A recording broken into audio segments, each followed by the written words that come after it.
Broadcast is now starting. All attendees are in listen-only mode. Good morning, everyone. Welcome to today's edition to the Canadian Tree Fund webinar series. I'm pleased to be joined by Rebecca Johnson. Rebecca is a true arborholic, addicted to helping trees and the people who care for them, regularly providing education to arborists and the general public.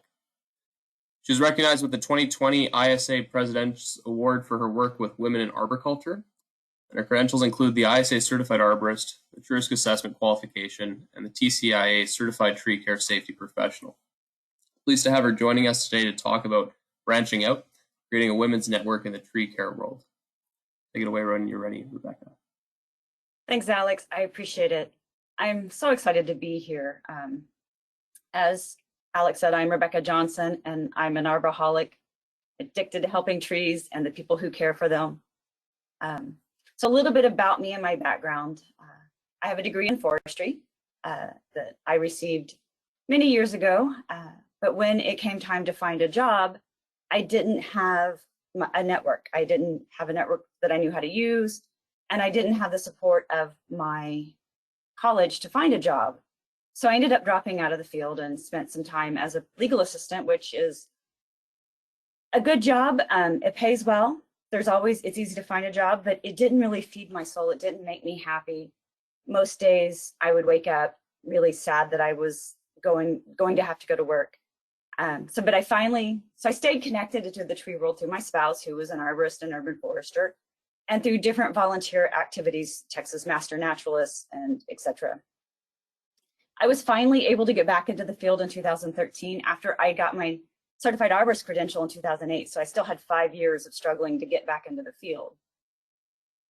So, like I said, I'm addicted to helping trees, and typically that takes the case of trying to train people and how to be better stewards for their trees, for training arborists to become certified arborists, etc.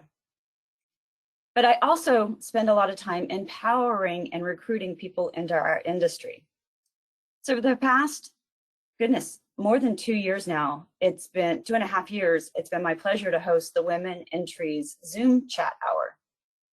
So in this presentation, I'm going to walk you through how I started this chat, why I started this chat, how we have promoted it and kept it going, the issues that women have brought to the chat for us to deal with, and where we'd like to go and how you can help us.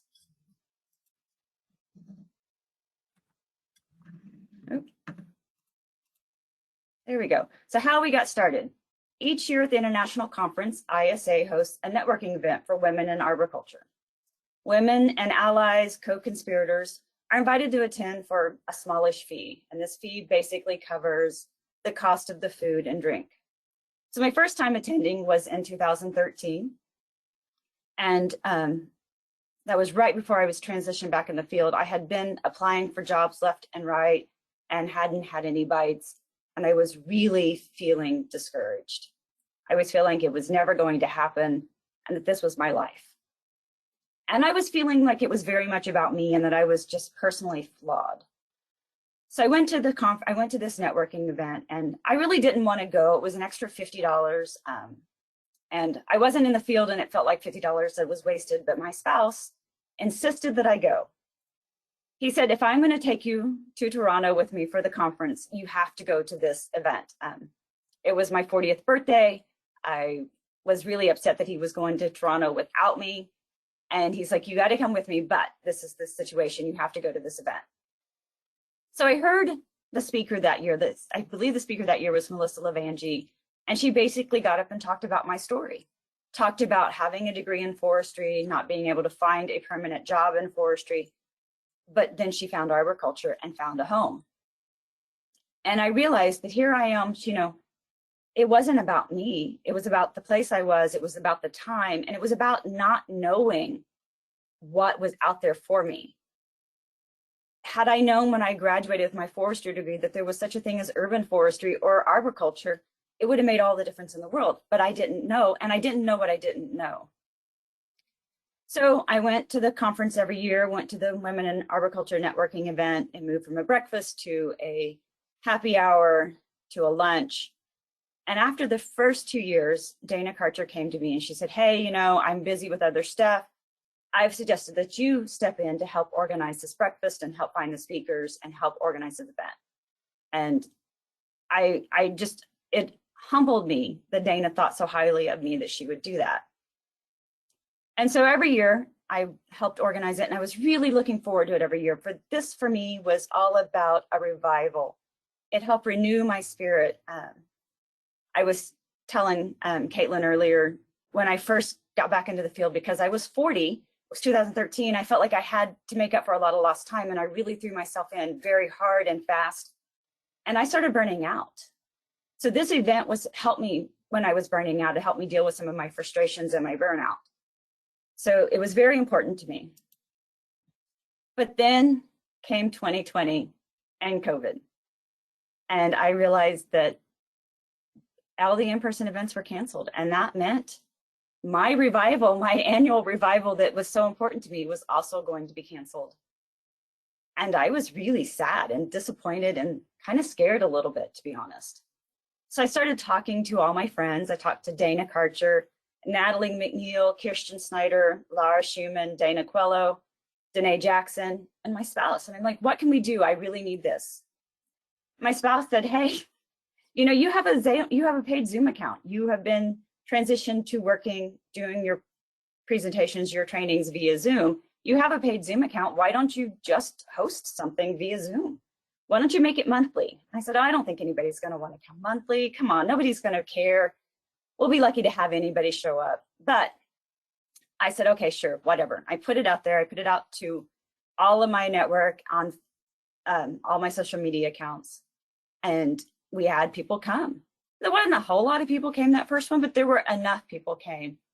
And it was just fed the soul. It was just relaxing and comforting and wonderful. And I was home again. So in that first meeting, I brought it up. Hey, do we want to meet monthly? And it was enthusiastic. Yes, we want to meet monthly.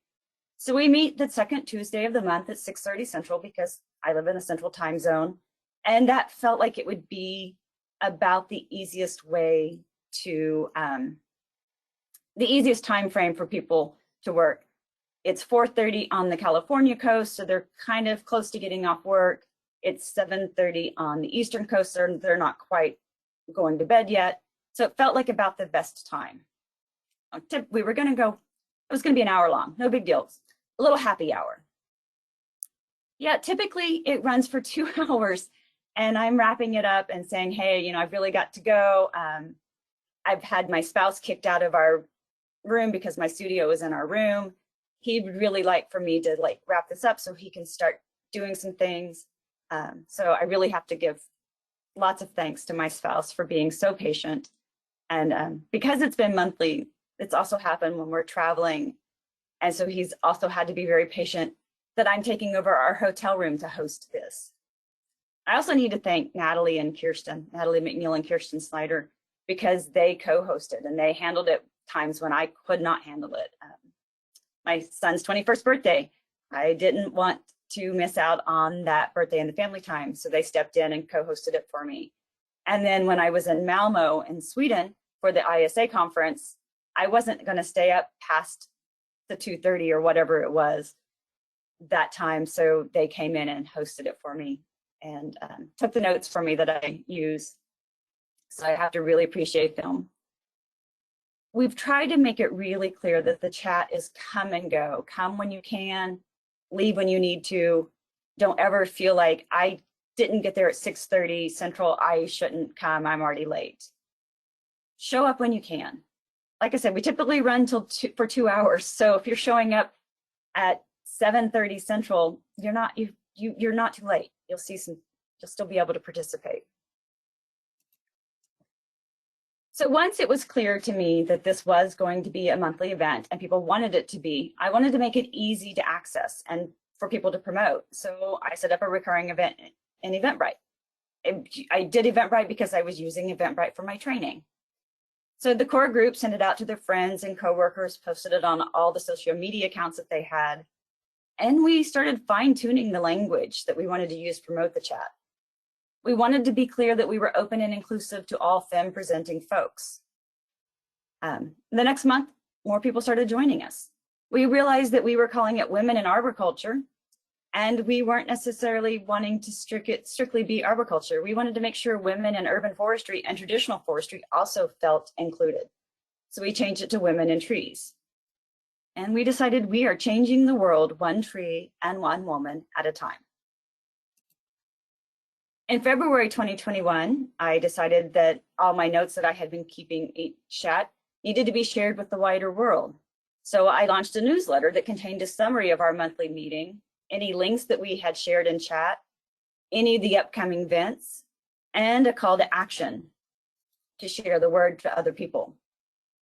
I also started including, after a while, ongoing issues that we want to address. Things like breaking up the all male, all pale, and often all stale speaker lineup at conferences.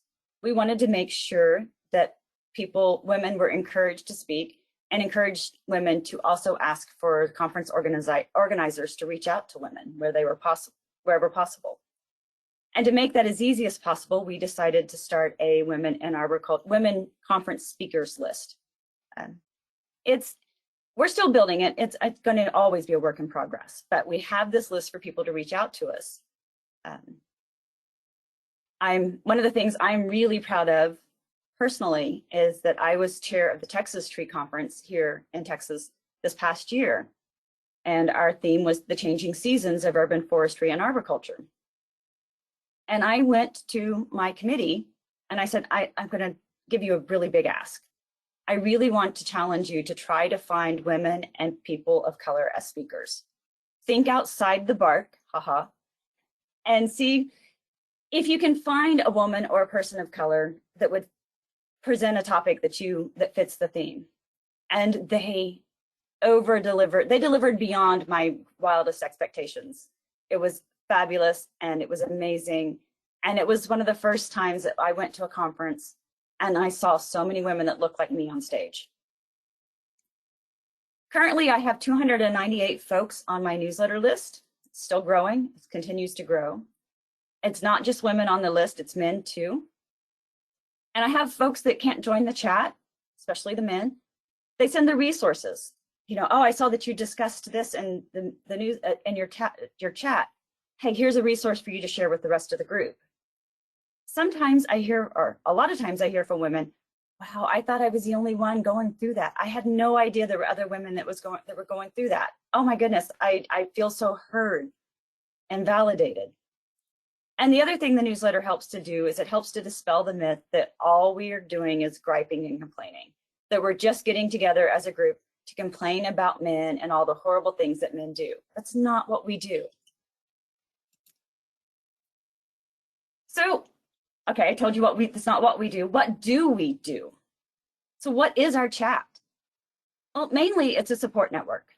A lot of the women and non-binary folks who have joined us don't always have support in their daily lives.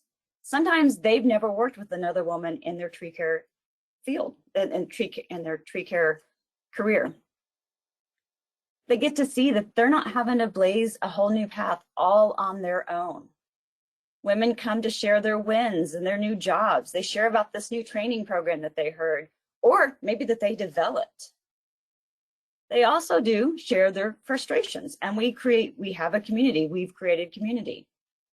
A lot of times when women come to us, they're having serious issues at work, and the things that they bring to us, we validate. Hey, you're right to be angry. That was wrong. What was said, what was done was really wrong, and you're right to be really angry about that. But you're not stuck. You have options, and we can help you find what those options are. Your boss is a jerk. Let us help you with this. And let's figure out what we can do going forward. It's also a really strong learning component to the chat. We spend a lot of time discussing the books or trainings that we've read or been to. And as Danae put it, while the support and mentorships help participants deal with biases, I've learned so much from this diverse group of women. We have all ages and all types of careers. We have professors, we have consulting arborists, we have community foresters, we have climbers, we have PhD techs, sales arborists, we have recruiters, we have people that sell items for arborists to use. So you have people all from all the stages and types of industry that we have. So it's a unique opportunity to find out from women what topics come up the most for them at work and outside of work. And for women to find out what other jobs are out there that they might be able to apply for. You don't know what you don't know. Through the chat, I've had to develop some facilitation skills that have helped me in my training programs that I do. And I've been challenged to step outside of my comfort zone and lead by example by doing the hard things like speaking at events. And I'm finding that it's actually kind of fun to speak at events. I do have red hair, so, you know, maybe I like a little attention, I don't know. But it was hard at first, and it's still hard when I see a call for presentations to put my name up there. But I'm being challenged. I have a whole group of women that have my back and also are trying to lift me up and help me be the best I can be. It's also a networking opportunity. So many women have heard, well, he only got this job because of who he knows, or, hey, she slipped her way to the top. And so we've internalized this message to mean that we shouldn't get help from our network, that we, especially while we're job searching, that if we go to our network, maybe we're being a bother to them, we're being a pest, maybe we'll embarrass them because I'll have to say, no, I can't recommend you.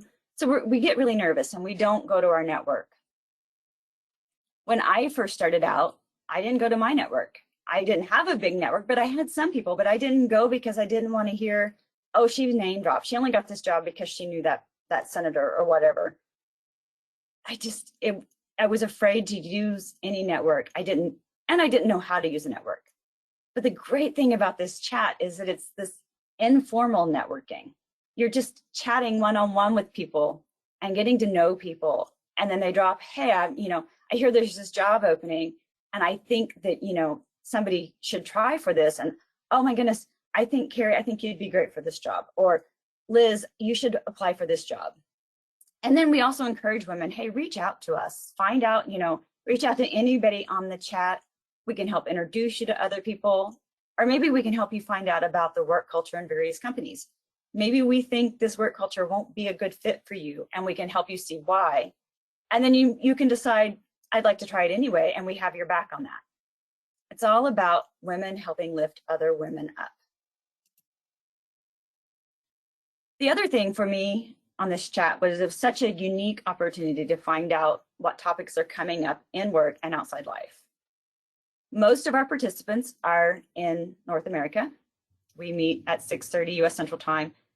And a good portion of our people are from the US because largely my network is the US. But we have had participants from every province of Canada and as far away as South Africa and Australia. And one thing we found is that some countries have better legal protections than others for women, but it's not always easy to avail yourself of those legal protections. You could get in trouble for making waves. You become the person who makes waves and is, hard to work with. So we learn the different ways that might be out there, but what's holding women back from using these legal protections. We find that there's strength in numbers though. And that while things aren't perfect and aren't where we'd like them to be, they really are so much better than they have been before. And so we learn from the women who have blazed the trail, that have been through this before, and what they did and how they got there, and what they wish they had done differently, and what they see so much better, and it's helping them, women follow them behind. The challenges that we face are shared by so many women in the tree field. And on the next few slides, I'm going to speak to some of them. But I want to make it very clear that this is not research in the true sense. For quantified research, I'm going to point you to the research from Audrina Bardekian, Lauren Nesbitt, Cecil Kaneinendijk, and Baron Lauder. These that I'm talking about are simply the compiled challenges from the chat. The challenges we face are global and can be broadly broken down into categories of safety, professional development, and dealing with and recovering from bias. The large majority of the time, our chat is very positive environment. We share joys and wins. And even recently, we had a great time finding out from one of our longtime participants, that not only was she getting a promotion, it was a promotion to a job that she was creating. And so it was super exciting. So we get to have all this great time, but it's not all fun and games. It's not all joy. We do also share challenges. So the number one safety issue that comes up at every single event, everywhere I go, anytime I start talking to women in the tree field, the number one safety issue comes up is personal protective equipment, PPE. Finding PPE that fits is a constant struggle for women. From hard hats that don't get tight enough and move around, to chainsaw pants that don't fit, maybe they're too tight in the thighs, but too loose in the waist, so they crawl down, or vice versa. Gloves. I have really long, thin hands. I have never found a pair of gloves that fit me. I found some that come closer, but a lot of women find that if they have smaller hands, the gloves are too big and long. If they have long hands like me, maybe the gloves end at their first knuckle. So we find that it's hard to find gloves. It's hard to find boots that fit. And even something as simple and silly as high-vis safety vests can be hard to find to fit a woman's frame. We know that PPE is absolutely essential. And I am the first person to call somebody out for not having their hard hat on when they're on a job site. But sometimes that ill-fitting PPE can be almost as bad as not having any PPE at all, or potentially even worse. Think, for example, of a woman using a chipper, and she's wearing her high-vis safety vest, which she's supposed to do. Regulations in the US and probably other countries, I don't know, require that high-vis safety vests have a certain square inch of the high visibility material, in addition to a certain square inch of the reflective material. A lot of times, that square inch means that women are wearing a huge vest that they're swimming in. So they don't look very professional. They look kind of like they're a kid dressed up in their dad's clothes. But also, if say they're working a chipper or they're working in the field, this loose baggy material could get caught on a branch or something. They could be pulled into the chipper or just pulled toward the chipper and scared.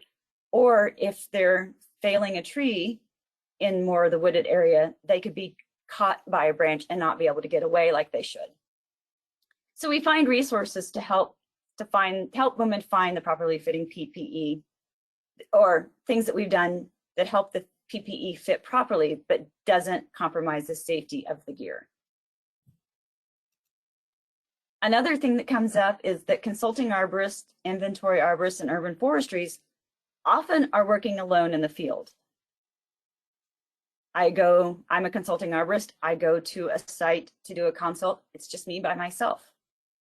I'm alone on a property with somebody that I don't know, that's a stranger. Now, I put the address of where I'm going to be into the calendar so that somebody knows where I'm at. But a lot of times, if I'm going from place to place to place, it may not be easy to find me. I may not know exactly where I'm at.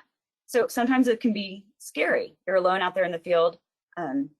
Maybe you've chanced upon something that looks unsafe, and so you're worried. Cell phones have increased our safety quite a bit, but there's still so many areas in this country and the world that have poor to non-existent cell phone coverage. Even within urban areas, there are places within my neighborhood that I have very little cell phone coverage. So we share resources and tips on how to stay safe and how to be able to remotely check in on your employees, including the products that people use and where people can buy those products. Another thing that comes up a lot is the inaccessibility and/or lack of training classes for women. A lot of trainings that are open to everybody, open for all, end up with women being pushed aside or ignored, or we find that we have safety issues that aren't addressed. Sometimes at events, there are things like at a recent area rescue training that I attended, one of the attendees said, "Oh, she's choking on the D." Or during a climbing, one of the guys says, "I'm going to double bag this bitch," referring to using 2 throw bags to climb, to go into a tree. And this is the kind of thing that instructors should say, let's be mindful of our language. But a lot of times they don't understand, they don't realize, or it just doesn't occur to them that they need to be mindful of language and reminding other people to be mindful. But sometimes they'll compound it. They will pretend that they don't understand what the other colloquial meaning might be, and then do things like make the women explain what those colloquial meanings are in detail and prove that they actually exist as a colloquial meaning. Women will hear things like, dang, your butt looks good in that harness, which makes them feel like, are you checking that my technique is right, that I've tied my knots correctly? Or are you just like evaluating my sexual potential? And so much of our mental energy is spent evaluating our personal safety unrelated to the job. We feel ignored. We feel dismissed. We feel diminished. We feel like we're told, you don't belong in this field. So we share things like the Women's Tree Climbing Workshop that has helped hundreds of women learn to climb trees in a supportive, safe environment. And one of the things that I personally really appreciate about WTCW is that they bring all the gear, and they have multiple types of harnesses, multiple sizes of the different types of harnesses. So you can try on all the different harnesses and find the one that actually fits you best. I climbed in one that looked like it fit great. I would have bought it in the store because it looked great. It felt like it fit great until I started climbing, and then it really pressed into my kidneys and hurt so bad. And by the end of the day, I was weeping in pain. So I switched to a different harness the next day, and I was good to go and fine. I never would have known that had I not had a chance to try this out. Another type of training that women find difficult is leadership and communications training. A lot of times we walk into a leadership training, and especially a leadership training for arboriculture, and it's aimed at men. It's aimed at tempering traits, the negative traits of men, traits that women sometimes don't have. And it doesn't work on coaching women to use what they do have and how to be more effective. Women need training in dealing with a hostile environment, speaking up, being assertive. Men don't typically need that. Men often need to be told, don't be so assertive. So women need a different type of training, and it can be hard to find. So we talk about things like the Women Lead Workshop from North American Training Solutions. And we talk about the various trainings that various companies are doing. Davey and Bartlett are both running women's leadership trainings to help the women that work for them. So we share what people for those companies come and they share what they picked up and some learn. And we just help women develop some scripts that they can use. Okay, you're having this problem at work. Here's a script that you can try. And as always, we find out that we're dealing with bias. We're recovering from bias. And we're trying to prevent bias from when hiring. Sometimes the question we get from women is, am I experiencing bias, or am I misunderstanding things? I am trying to get a promotion at work. I go to my boss and I said, hey, I'd like a promotion. And he says, okay, do X, Y, Z. I do X, Y, Z. I get X credential. I get Y training. I exhibit that I can do Z skill. I go back to him and he says, oh, no, that's not what I said. You need to do ABC. Is the goalpost moving, or am I just not able to understand my boss? Do I just not know how to communicate with my boss? And so we start to feel like it's our personal failing. We're just misunderstanding. It's not that the boss is moving the goalposts or being unclear. It's that we are misunderstanding.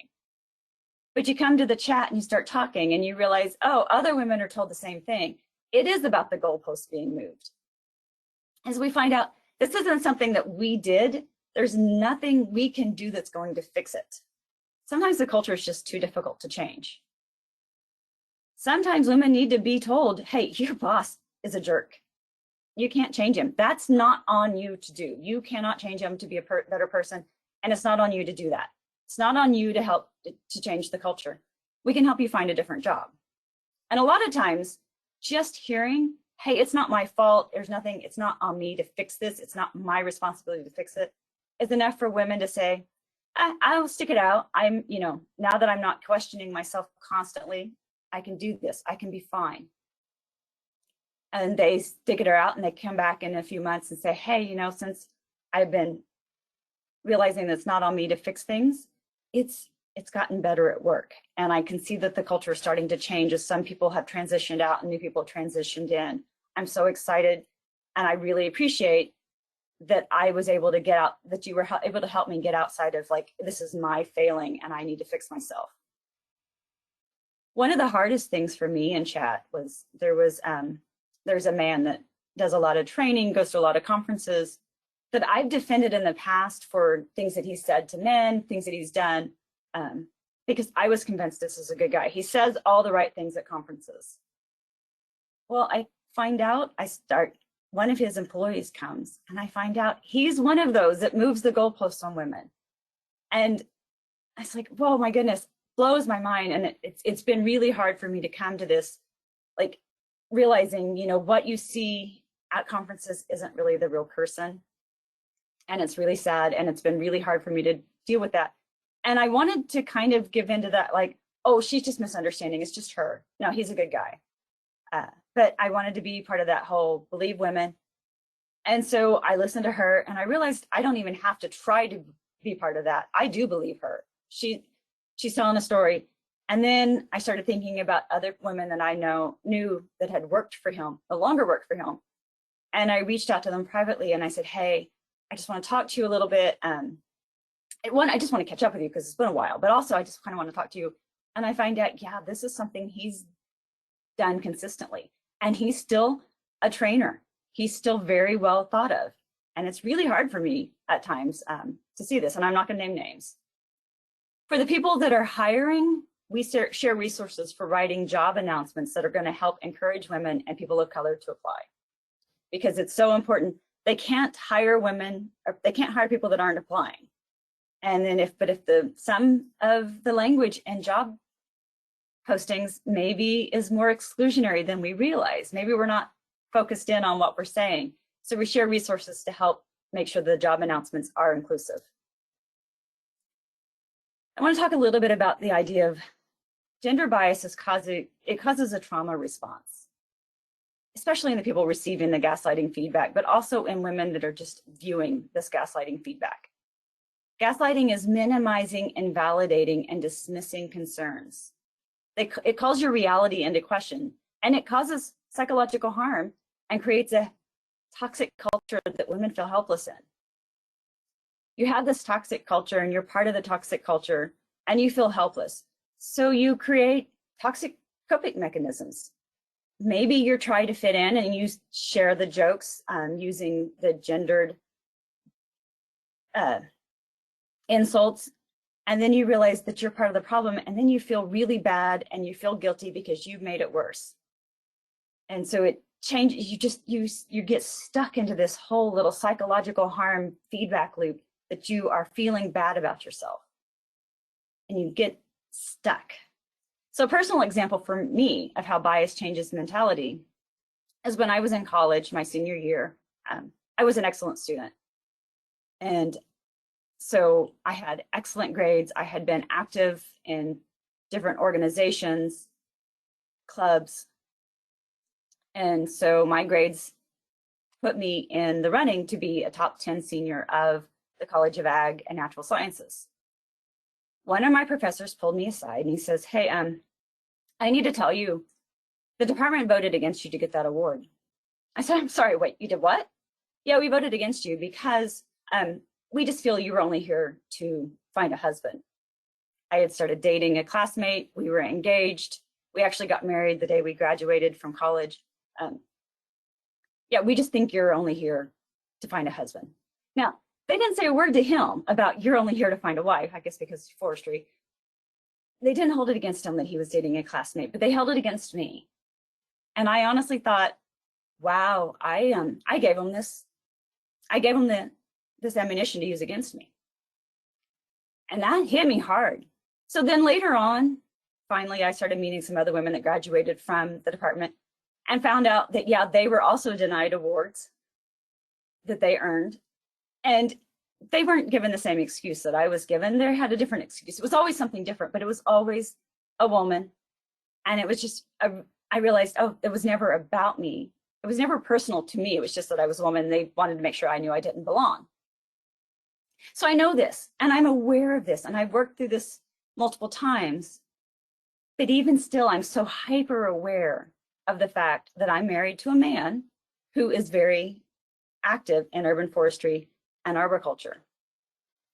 And I always worry that maybe people are going to see that I'm getting too big for my britches, or that I'm a hanger-on, or that I'm only getting the attention I get because literally who I sleep with.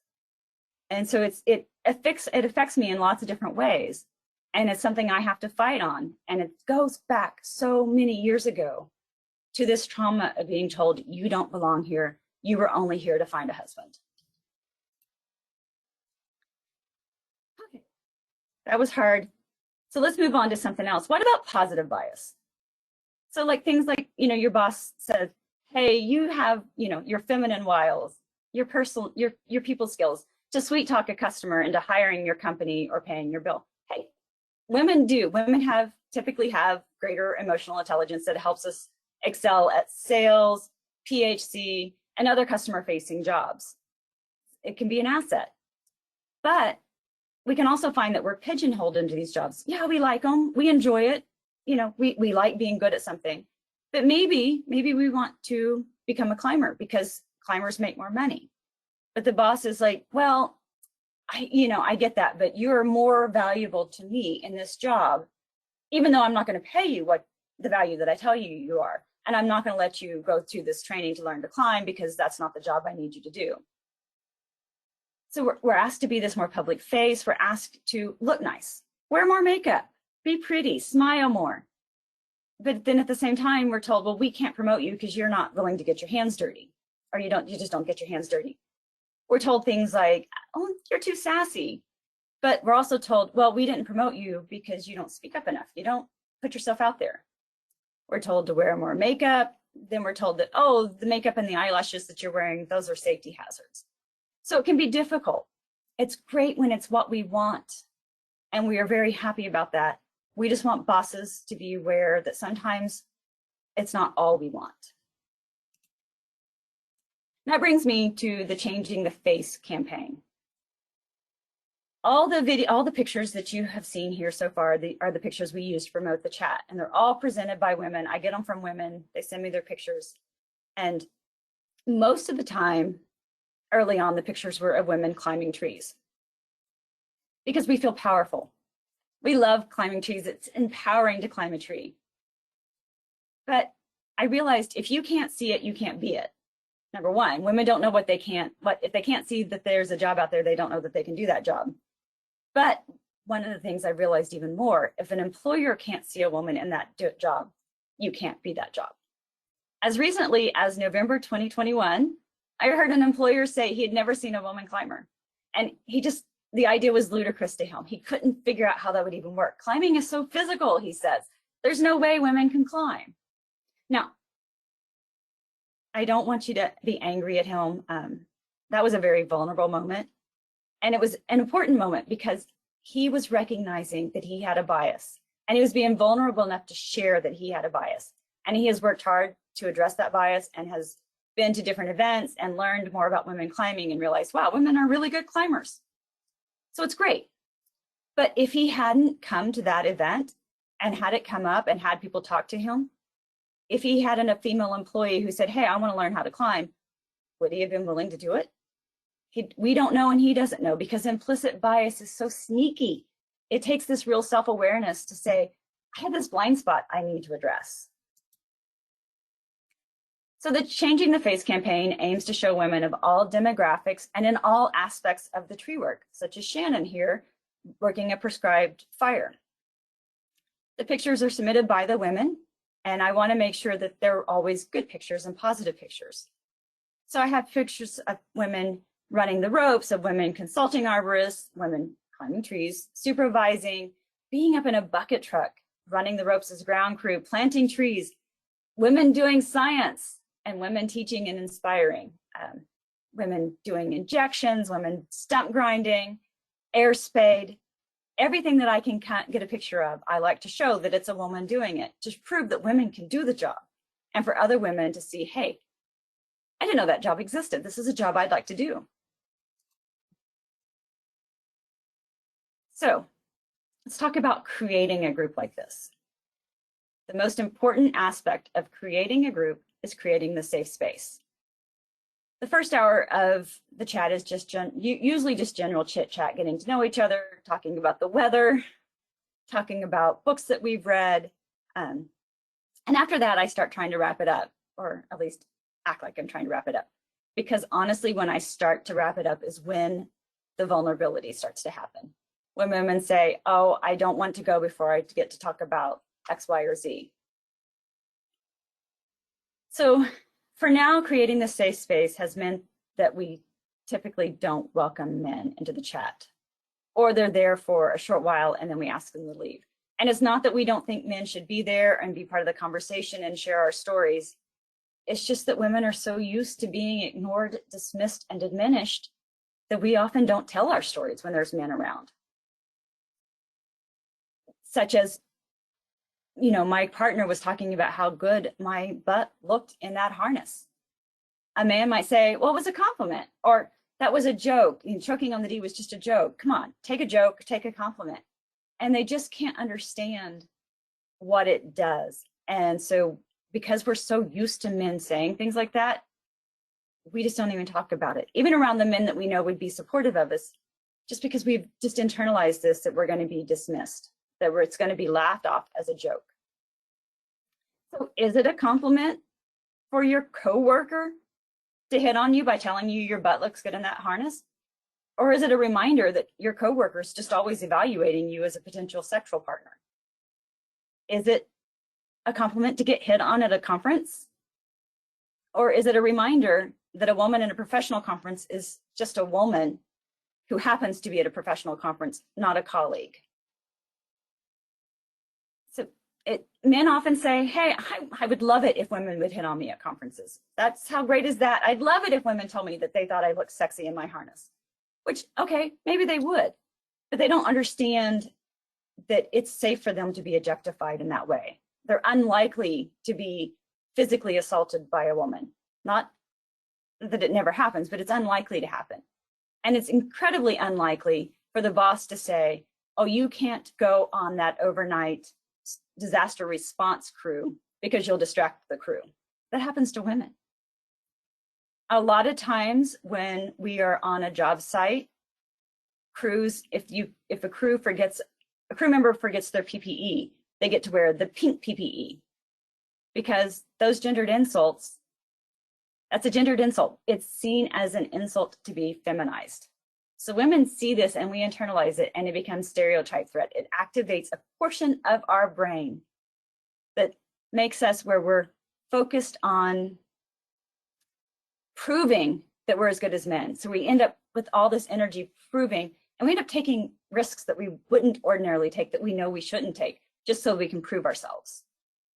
So while we believe that men should be part of our conversations, they're often defensive, and women get put in the position of soothing egos and justifying women's reactions. And then it stops being a productive conversation. So I really greatly appreciate all my co-hosts, all the regular participants who helped make sure that we're not ignoring the quiet folks, we're drawing everybody out, and we're creating a safe, non-judgmental space. Because if you're creating a group like this, that is the main thing: non-judgmental, safe space. So where is the chat wanting to move forward? We continue to want to do the monthly meeting. It's so important to me to have the monthly meeting. It makes me feel good. But we also realize that we need this allies and conspirators meeting. It's not all men, and we know that. So we need to create these conversations with our allies to see how they can support us. Things like saying, dude, when a laugh or joke is created around a woman that is not really a joke, but it's supposed to be a joke. Just something simple like that. So we want to have this conversation. We're also continuing to work to find asynchronous chat methods. The chat itself is great, but it is limiting. It can be hard for people to show up at 6:30 the second Tuesday of every month. TCIA has a Women in Tree Care Facebook forum, which is great for the women who are on Facebook, but not all women are on Facebook. Either they really don't appreciate Facebook, or maybe they've been stalked by a past partner and aren't safe on Facebook. So I started a Discord group that's supposed to track speaking opportunities, job opportunities, and help create the networks. It hasn't had that great of adoption. So maybe it's just that we need somebody besides me to help work and spur that conversation. And I also started a blog that compiles the resources that we share in the various channels, whether it's things that people send me via email or in the chat. So everything's compiled together. Things like where we found PPE that fits, or the reading list that we think is great, or how to write a speaking proposal so that you can be a speaker. And the point of our group is to inspire the next generation of women while helping this generation reach their full potential. So we'd like to connect women with mentoring opportunities, both as a mentor and a mentee. We're doing that informally now, and I value my informal mentor network. But we'd like to learn more about some of the formal networks out there so that we can help other women get involved and be part of a formal network. And we want, how can you help? We want your pictures. Send your pictures. Send your pictures of women doing all aspects of tree work. Encourage women to join us. Encourage women to speak at conferences and conference organizers to seek out women. And drop a few well-placed dudes when necessary. And that's my presentation. You can learn more and join us. You can sign up for the chat at bit.ly/WIT all in caps chat, or you can contact me for more information, Rebecca@arborholic.com. I'm super easy to find. So you can find me on Facebook at Arborholic Rebecca. I'm everywhere. And Alex, are you still here?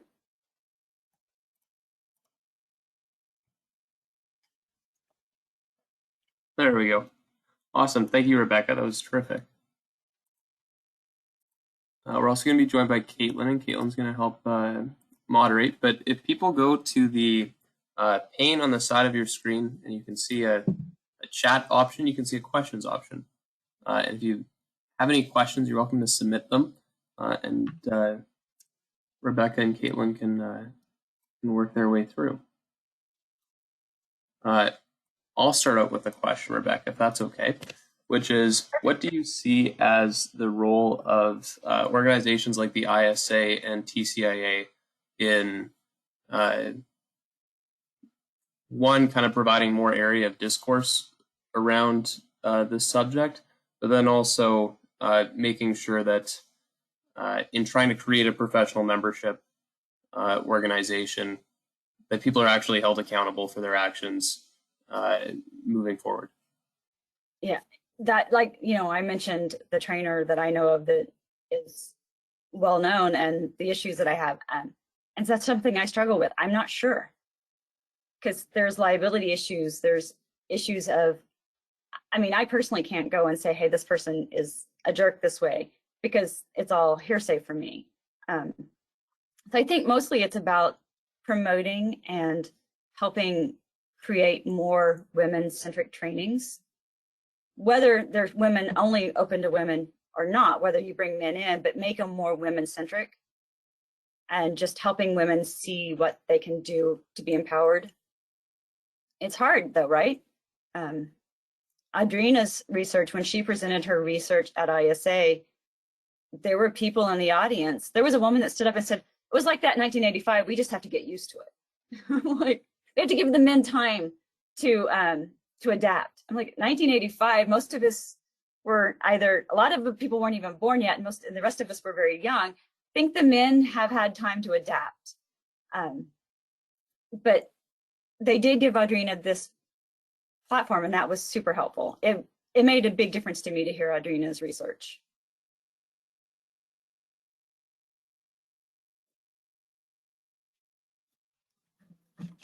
I'm not seeing any Q&A. Yeah, it looks like the first questions we have are from Anne Marie, and she was interested.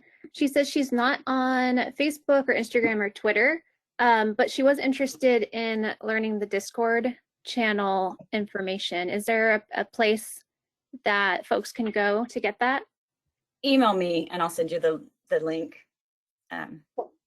Yeah. And then, okay, cool. And then she also followed up with, she had created last year, she had created a subreddit group on Reddit called Women in Arboriculture. And she was saying she'd love to have more participants involved, and also, yeah, more people that are articulate and experienced like yourself or any other women who are interested in joining and who are part of the industry. So maybe another way to network could be on the subreddit, and maybe you all can connect. Yeah, Anne-Marie, just email me, especially email me the subreddit. I've not spent a lot of time on Reddit yet. I'm trying to. I felt like I was slow to that one. Yeah, it can be a really cool resource. There's some subreddits where it's like, what tree is this? I've seen an arborist subreddit, and there's like different plant identification ones. But yeah, Anne-Marie says thank you. I think I know Anne-Marie. Well, I know several Anne-Maries, so I don't know if I know this one or not, but I know several Anne-Maries. Why am I not seeing the questions, Caitlin? It's under the questions toggle. If you have that on your screen, it's above polls and underneath webcam. Oh, sorry, Rebecca, that it actually won't show up for you as a presenter. For some reason, that's just how GoToWebinar works. So only only we can see it from our side. Okay. That makes sense for my job to help. We have another question from Paige. She says, thank you for speaking today. Really inspiring and exciting. You talked about toxic coping methods in response to constantly experiencing gender bias and harassment. Any recommendations for healthier coping mechanisms? So that's what we're still working on, and it's going to be different for each person. I have a counselor, I have a therapist, because I'm realizing that a lot of how I respond to people, I'm not responding to those people, I'm responding to past. So a lot of times it's things like just getting that outside, you know, boy, my brain left me for the moment. Just talking to other people outside of yourself and finding out, hey, am I imagining this? Because obviously, if you bring it up to the person who is creating the issue, they're going to tell you you're imagining it. But a lot of times, just getting it, just talking it out, and then making scripts. But that's one thing I do. A lot of, if I know I'm going into a conversation that's going to be hard, I script it out I work with my spouse and a friend of mine, and we go through all the different things, the ways that they could react and what I'll say to the way they react. And it feels fake to have a script, but it also makes it so much easier. You don't actually end up using the word for word, but just knowing what you might say and react. It's a lot of role playing. And then forgiving yourself. Forgive yourself for participating in the jokes. That was not, yeah, you're a better person now, but just forgive yourself for not being the person you wish you had been. That wasn't your fault. You were just trying something. Yeah, definitely. Yeah, I wanted to thank you for sharing like your experiences and starting kind of, you know, this movement in a way and like paving the way. You know, we chatted before the webinar about how we had met a few years back, and I remember that was like my first ISA, and going to the women's meeting, the breakfast meeting, and how that kind of evolved over the years. And yeah, it's great to have us all chatting about this and having your monthly meetings. I've always wanted to join, but now it's definitely on my to-do list for sure. So it'll be I was going to ask, but you can come in whenever. Yeah, no, definitely. Yeah, I was going to ask a question about mentorship, because for my undergrad and my master's program, I had a really amazing female mentor. And I was wondering if you have any like kind of comments about female mentorship in urban forestry, and how, and like maybe your experiences with that. Or yeah, I've been really lucky. I've had so many women take me under the wing and help me with things, introduce me to the right people. Early on, Dana Karcher just really was so valuable for me. I started having troubles at my job, and I was able to call her and talk to her about it. Melissa and Bear, oh my gosh, they're amazing, and just talking to them and being challenged by them. But a lot of times what I found is just, you know, finding those friends that are also in the industry that you can go to and say, oh my God, can you believe he said that? Or can you believe this happened? Or I'm so embarrassed. I said this and I didn't mean what I said. How do I recover from this? But, you know, I've never had a formal mentor and I'm not really sure what that looks like. And I've never been a mentor. I've had people tell me that I'm their mentor and that's kind of scares me. I'm not gonna lie, Yeah. it scares me. Oh my goodness, you think I'm a mentor? I'm Yeah, making this I up as can go definitely. along. Yeah, I can definitely see you as whether or not it's been like a formal mentorship. You've definitely been a, you know, like an inspiration and a guide for sure. I'm just making it And all up, and that's what we're all doing. We're all making it up as we go along. exactly. Yeah, and I love what you were saying about how just sharing your experiences and talking through things because yeah, I mean the field is definitely evolving and I've even seen at conferences so many more women speakers and even just a few years ago at the ISA it'd be like just a handful of women. So I can only imagine and you know seeing in my lab for example we're almost all women. But yeah, I mean, it's definitely coming along and it can be very isolating being like the one. I remember when I worked for a municipality and I was the one woman in my forestry department. So yeah, it can be isolating. So it's so great to have a network that you've created. And I'm enjoying conferences so much. I used to joke, and it's a joke, but it's not a joke, that my metric for when there's enough women at a conference is when we have to wait in line at the women's room. Oh yeah. Because, you know, we go anywhere in public, we go to any sporting event and there's this huge long line at women's room. We go to a tree conference and we're in and out with no problem. Yeah. I And think the at last- Partners there was a line. At Partners, there was a line. The last couple of years, Yeah. there's been a line. Yeah. Urban forestry is definitely way more gendered, has way more women than arboriculture, probably because it's mostly municipalities hiring, That makes sense. Yeah. but it's getting so much better now. I didn't have a line at SA at Society of American Foresters when I went, but there were more women there and there were more women speakers. And so that was exciting. And SAF, Society of American Foresters, is more traditional forestry. So. Okay, let's see. Are there any other questions from anyone? I don't see anything new.